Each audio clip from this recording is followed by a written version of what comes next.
Benim çok üzüldüğüm bir konu var. Fatboy göremedim. Evet. Harley'in en sevdiğim modeli. Çok. Artık bu bir Amerikan değil. Tabii. Bu artık bir Avrupalı. Tabii, Kütüklere gel bak mesela.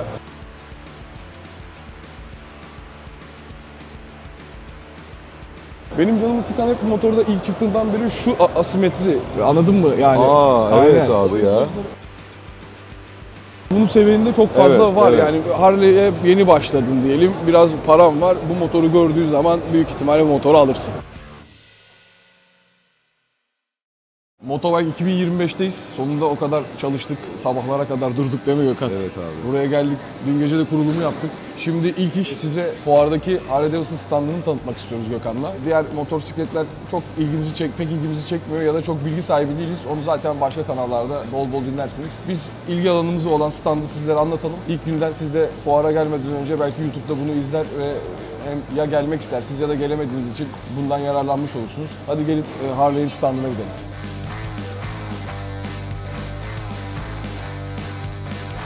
Yeni Street Glide ile Road Glide var yanımızda. Bunlara ben artık şey diyorum, uzay kasa. Evet, uzay kasa. Uzay kasa. Ya artık böyle tasarımlar iyice değişmeye başladı. Bütün çizgiden kopulmaya başladı. Ama ilk çıktığında, bundan 200 sene önce çıktığında gayet hiç sevmemiştim açıkçası. Bu tasarım güzel değil ama şu an dükkanda da var bir tane. Gitgide alışmaya başladım ve hoşuma gitmeye başladı. Bu çok ilginç bir şey. Yani özellikle Road Glide'ın o kafasına, bir türlü far yapısına falan hiç ısınamamıştım. Şimdi gitgide hoşuma gidiyor. Sen ne diyorsun bu duruma? Yani böyle bir göz alışkanlığı yakaladı bende de. Çok fazla o ledler falan. Biraz fazla. Ben hala ampul seviyorum yani. Ben her zaman old school'dayım ama evet yakalıyor. Özellikle üzerine bindiğin zaman sürerken mutlu oluyorsun yani. Yüzünü güldürüyor gerçekten. Bunlar eski motorlar galiba. Street Glide gelmiş. 117 kubik inç. Gene Milwaukee 8. Artık son blok o. Zaten buradaki motorların çoğu Milwaukee 8'tir zaten. Onun dışında gene Road Glide var. Bu ikisinden bahsettik. Bu renk olmamış ama ya Gökhan. Yani şöyle şu arkadaki bak ama şu arkadaki turuncuyu çek. Evet. O renk güzel. Dükkandaki renk de o. Hatta şu an şeyde de o var. Tahminimce buradaki motorların çoğusu eski yani 2024 motorlar aynen, sanırım. 2025. CVO da 2024 gelmiş. Arkadaki Road Glide da 2024. Birçok motor aslında 2024. Şuradaki motorlar dikkatimi çekti. Sen boya deyince... Gel gidelim bakalım abi. Sen boya deyince benim dikkatimi oradakiler çekti. Harley son zamanlarda biraz daha böyle çiğ renklere gitmeye başladı ve Belki beni biraz kaybetti aslında. tasarımlarda yeni renklere giderken bunlar da bu arada eski model. Artık bunlar yok. Yani bana böyle 70'ler, 80'ler, 90'lar yıl sayarım da ya 2024 25 deyince ben çok boyalarda bazen yani eski işte retroluğa kaçmakla istiyorlar. Kendi çizgilerinden de kopmak istemiyorlar büyük ihtimalle. Evet. Onun dışında ama bu renklerde yokum, beni kaybetti yani. Çok çiğ, özellikle bu turuncu. Evet, fazla çok bir Asyalı gibi, böyle biraz boya Asyalı gibi yani. 3 tane farklı renk Road Glide gelmiş bu sene. Bunlar eski modeller.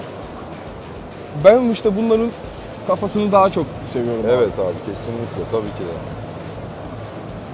Bunlar bence çok daha güzeller. Gel kesinlikle. Şöyle bir çok önden devam edelim. Burada bir tane Street Glide var. Şimdi keşke ikisini yan yana görebilseydik. Bunun yani bu yeni modellerin Street Glide'ı bence daha güzel. Yani ön kafa kısmı. Yani normalde ben Road Glide severim. Ama Street Glide'ın yeni modelini daha çok sevdim. Çünkü bence kendi tarzından da daha kalabilmiş diyeyim yani. Evet. Şey olarak, tarz olarak. Evet, o çizgisinden daha fazla çıkmamış. Oradan yani yakaladım. Diğeri de aslında çizgisinden çıkmamış ama ön far çok büyük ve bana çok kaba geliyor. Evet. Çok ama ışıldak. Hani uzay kasa artık. İnanılmaz ışıldak. Yani. Ben bu rengi sevdim. Özellikle yandaki sticker'ı. Zaten bunu yıllardır veriyor, bu sticker'ı, yandaki logoyu. Aynen. Ya bu zaten severiz. Eski logo. Evet. Ben de bu logoyu çok seviyorum abi. Evet, hatta seviyorum. belki Old Fard'ın şeyini, logosunu öyle yapabilirim. Yani aynı font, yukarıda Old çizgi, aşağıda Fard Harley Davidson'mış çok gibi. tatlı durabilir. Aynen, çok tatlı öyle durabilir. bir plan var boya olarak da. Old Fard'da da. Artık döndüğümde artık fuarın telaşı bitti. Bir İzmir'de bir fuarımız var. Oraya gideceğiz. Orada da tanıtımlar çekeceğiz. Harley orada da olacak. O zamana kadar Old Fard'ı da yetiştirmeye çalışacağız. Gel şu yeni Street Glide'ın ön tarafına bakalım ki o Street Glide boş bir Street Glide değil. CVO, onun boyası. Bir önceki Street Glide'la Bu yeni kasa Street Glide'ın ön tarafını çek. Dediğim gibi bence çizgisinden kopmadan yapılmış ve benim burada sevdiğim şeyler, hani ışıldak sevmiyoruz falan dedik ama Gökhan, şu ledleri ben sevdim abi. Bu ledler bence güzel duruyor. Yani sevemedim.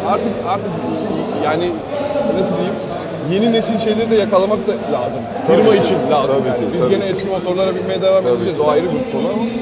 Bu CVO, bunun boyası tamamen el boyası bu arada. Diğerleri seri üretim fabrika boyarken bu seri üretim el boyası. Gunslinger diye bir firma boyuyor. Buradaki yakına gelsene.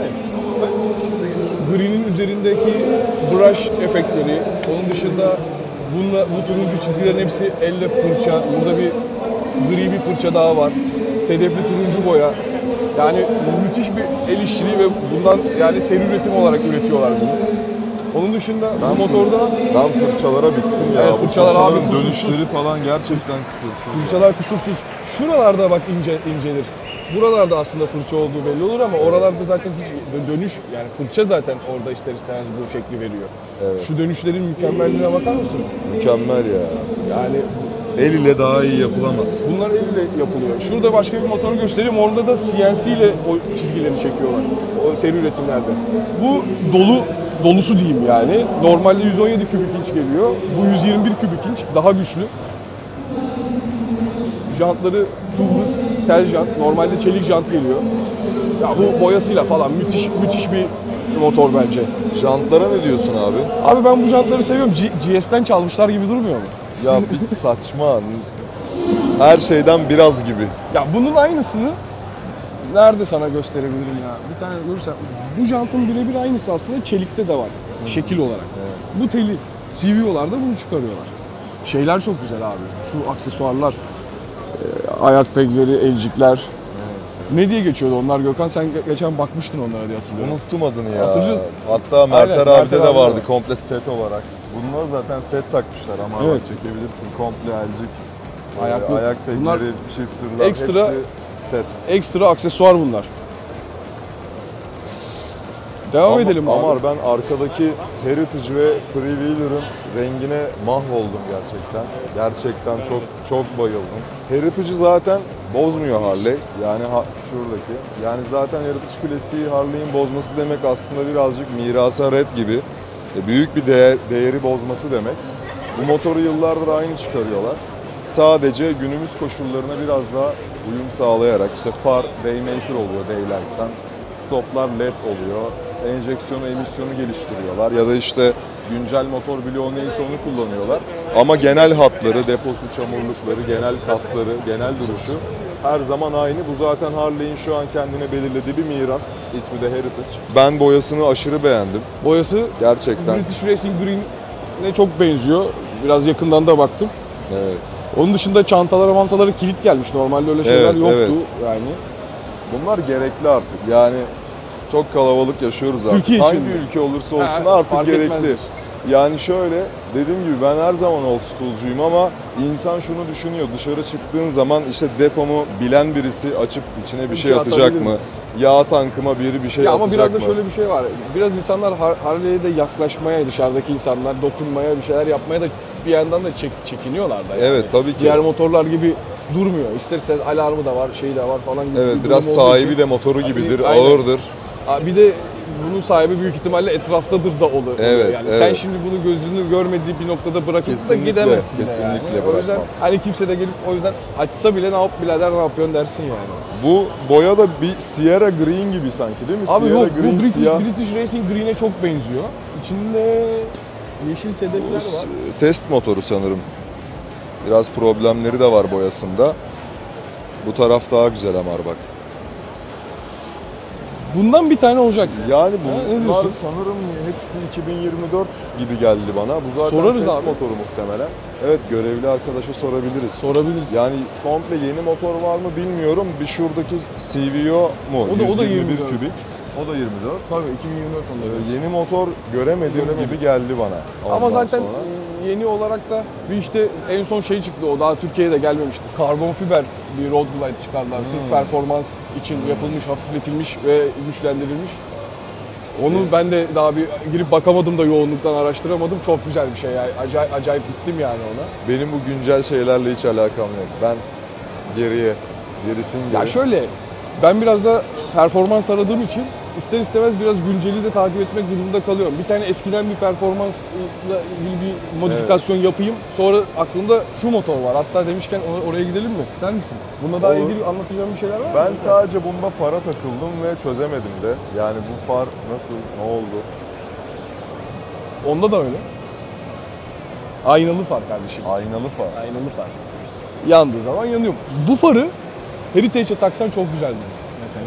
Ben öyle düşünüyorum. Yani zaten eski Fatboy farını andırıyor Aynen, biraz. aynen öyle. Öyle abi. bir vibe, evet öyle bir his getirebilir motora. Ya Fatbob'da mı? Aynen, Fatbob. Fatbob. Bir sonraki motor belki bu olabilir ilerleyen zamanlarda. Yani şöyle bir durum var. Mesela Lowrider ST, Lowrider S ya da işte Fatbob. Üçü mesela çok ilgimi çekiyor. Lowrider ST'yi kullanabilme ve deneyimleme şansım oldu uzun bir yolda da. Hatta boyadım da bir tane. Bizim standımızda da duruyor. O kadar çok etkilenmedim. Sanki biraz daha küçük, daha kompakt, işte kafası fairingi olmayan, çantalar olmayan bir motor bana daha çok hitap ediyor gibi geldi ve yurt dışında bunu performans olarak yükleyip club style yapan çok olmaya başladı ve ilgimi o yüzden çok çekiyor.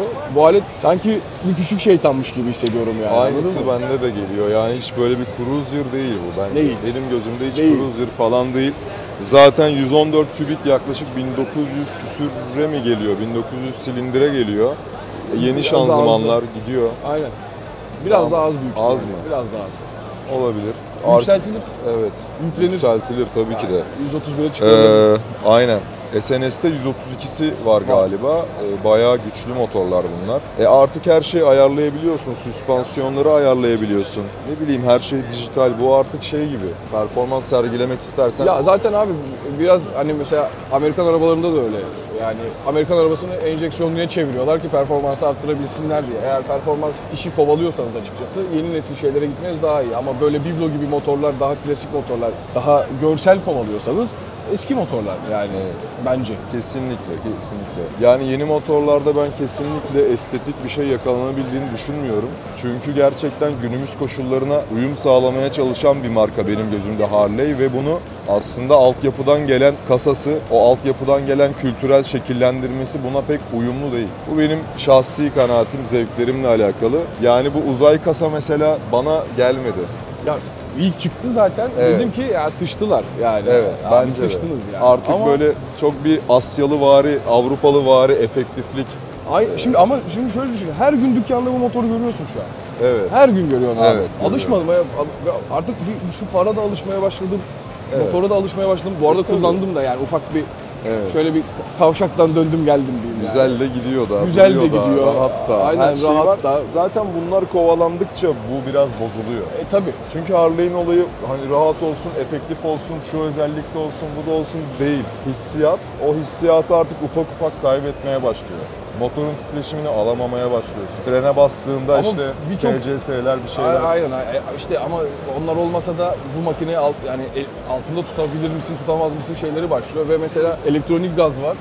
Gerçi bunda da elektronik gaz var galiba. Aynen. Evet, elektronik Mesela gaz var. gaz tepkimesi altınızdan fırlayıp gitmesin diye bunda da eski kasa road glide'larda da daha yumuşak gazı veriyor sana elektronik gaz olduğu için. Yani eski motorda tel çekiyorsun, karbüratör açıyorsun, tel çekiyorsun, throttle body açıyorsun ama bunda çevirdiğin zaman gazı sana böyle bir yumuşaktan veriyor ki Başlangıçta bir vakit başlangıçta tanıyor, evet. başlangıçta bir yumuşatarak sana veriyor ki Sonradan dolduruyor. aynen yani altından kaçmasın ya da hakimiyetini kaybetme diye. Ama bunlar yazılımlarla falan da düzeltilebilecek şeyler yani oynanabilecek şeyler. Tabii ki de zaten bunların zaman- hepsinin kapısını açık bırakıyor Aynen. Harley. İster benden yap, çok biliyorsan kendin yap derken yapıyorsun. Ya da bozuyorsun, boza yapıyorsun. O yüzden Kesinlikle. Benim birilerinin bozup öğrenip yapması ve bunu paylaşması lazım ki daha iyi geliştirmeler öğrenebilelim. Onlar da yurt dışında oluyor ve sürekli forum gezip yurt dışı içerikleri izleyip bir şeyler de Dayanışarak, öğrenmeye. konuşarak, Tabii, sorarak. aynen.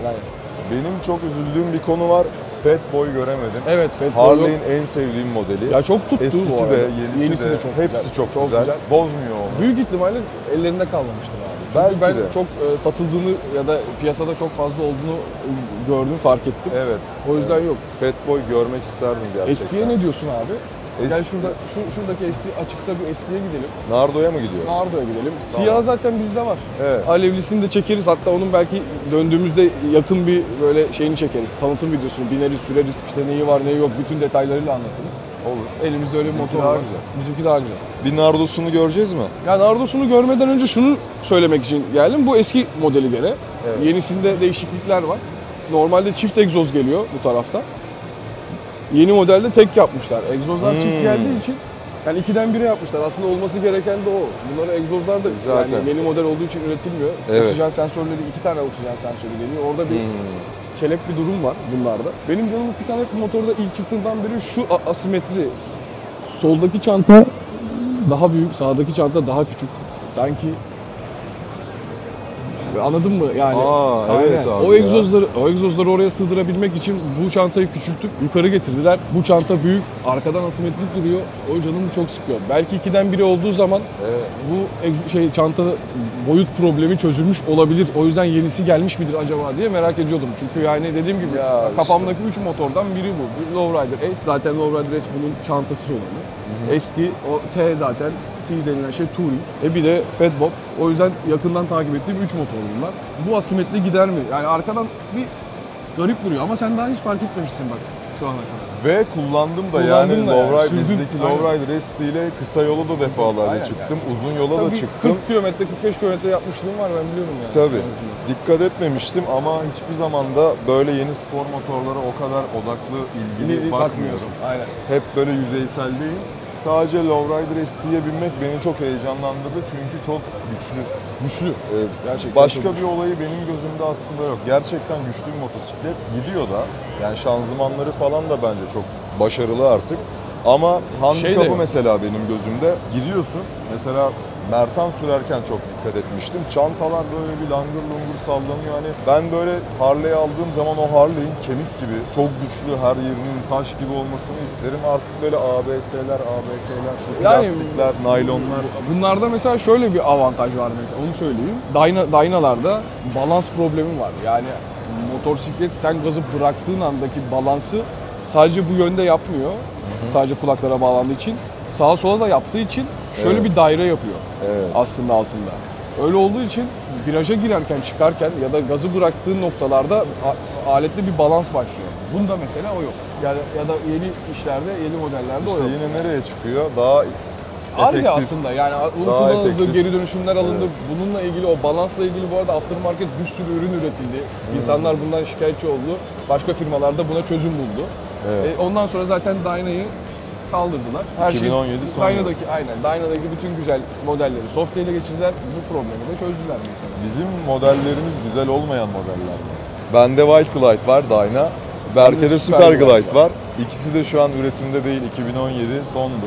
Ya Super Glide, White Glide mesela çok ikonik bir motor. Bence üretimde White Softail'de Glide olabilir FX'le ama beraber başlayan bir motor aslında. ama şöyle bir durum var. White Glide'in yerine baktığın zaman Softail standart var mesela şu an. Hani o şeyde olabilir yani anladın mı? Yani eski senin senendeki White Glide'la Softail standartı yan yana koyduğun zaman çamurluklar aynı. Depo hemen hemen Bakalım. aynı. Bir yandan bakalım. Softail standart. Standart mı? Nardo Gri standart. Aynen bu standart. Bu bana Yenisi biraz ama bu yeni artık yani abi senin motorla bunu karşılaştıramazsın. bu biraz bana Street Bob'un Softail'e geçirdik gibi bir modeli Zaten sanki. Street Bob'la bunun arasında bir fark yok. Bunda bunları gri yapıyorlar.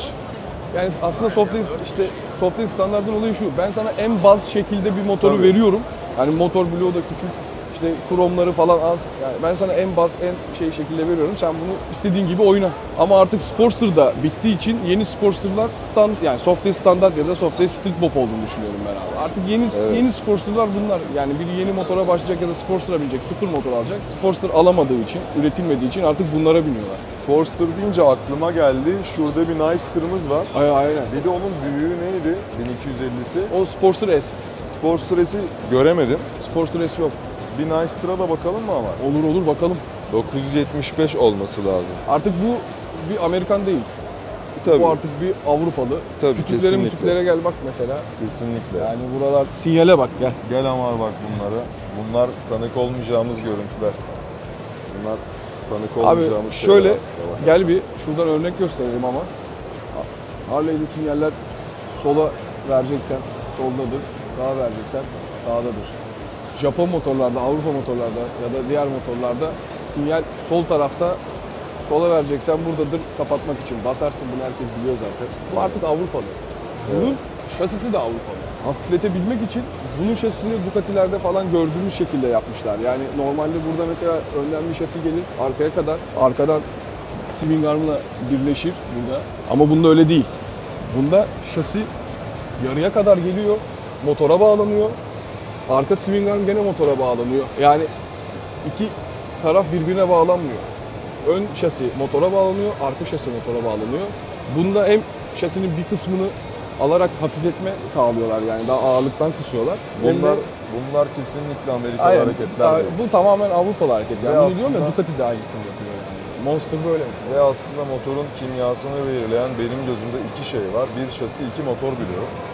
Şasi ve motor bloğu ile oynadığın zaman artık o motorun tüm kimyası değişmiş oluyor. Depo değişebilir, Ya bu da çamurluk biraz değişebilir. belki işte Avrupa'daki piyasaya girme, oradaki buna benzer aynı Refah seviyesi klasmandaki yüksek ülkeler.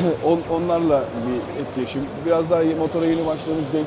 Benim ilk Harley'im Nice'tırdı ama orijinal Nice'tırdı yani, şimdi bu arasında böyle fark var yani, anladın mı? 1200 cc Nice'tırdı. Ama şimdi bunun motor bloğu soğutmalı bilmem ne, o şasisi değişik. Brembo kaliperler var yani, dolu ama Ben şunu merak Amerikan ediyorum. değil yani abi. Ben şunu merak ediyorum. Şimdi dükkanda Dante'yi yapıyoruz.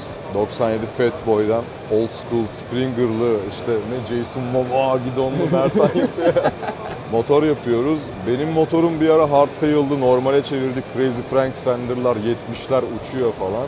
İşte yine böyle biraz seninkisi neo model mi deriz, ne deriz? Ya, bir Gene stand motoru. Aynen. Performans motoru yapıyorum ama gene karbüratörlüden eski 97 Seninki de modelden. 97. Aynen, Evo'dan yapıyorum. Dükkanda 3 tane 97 modelimiz var. Onlarla ilgileniyoruz. Müşterilerimizin motorları genelde 2020 ve öncesi oluyor genellikle. 2010 ve 20 aralığındaki motorlar oluyor. Şimdi bu seneye, önümüzdeki yakın zamanda artık bunlar da bize custom projeleri ya da tamir için gelmeye başladığı zaman biz ne yapacağız, ben çok merak ediyorum. Çünkü bu şasi hiç bizim şeyimiz değil. Yani bir Harley şasisi gibi gelmiyor bana. Öğreneceğiz. Kesinlikle öğreneceğiz. Kesinlikle öğrenmesi zor değil. Öğrenmeyi seviyoruz ama hani böyle yapmak Belki ufkumuzu da genişler. belki Daha de. farklı bir Belki hikaye biz yani. de yeni şeylere. Biz de yeni bir şeyler öğreniriz. Hiçbir zaman bir şeye kendini kapatmamak gerekiyor. Evet. Bir de son şu breakout'lara bakalım. Kapatalım. Olur. Başka da motor yok zaten. Olur. Breakout bence her zaman breakout. Çok Ben bozmuyor. diyorum buna abi. Kart zampara motoru. Böyle artık yaş 50'lere gelmiş. Ekonomiyi bir şekilde tutturmuşsun. Tamam mı? Deri Evlenmişsin. ceketi almışsın. Evlenmişsin falan, çoluk çocuk, tamam, ama artık bir yerden sonra beyaz yakalılıktan yeter. Yeter.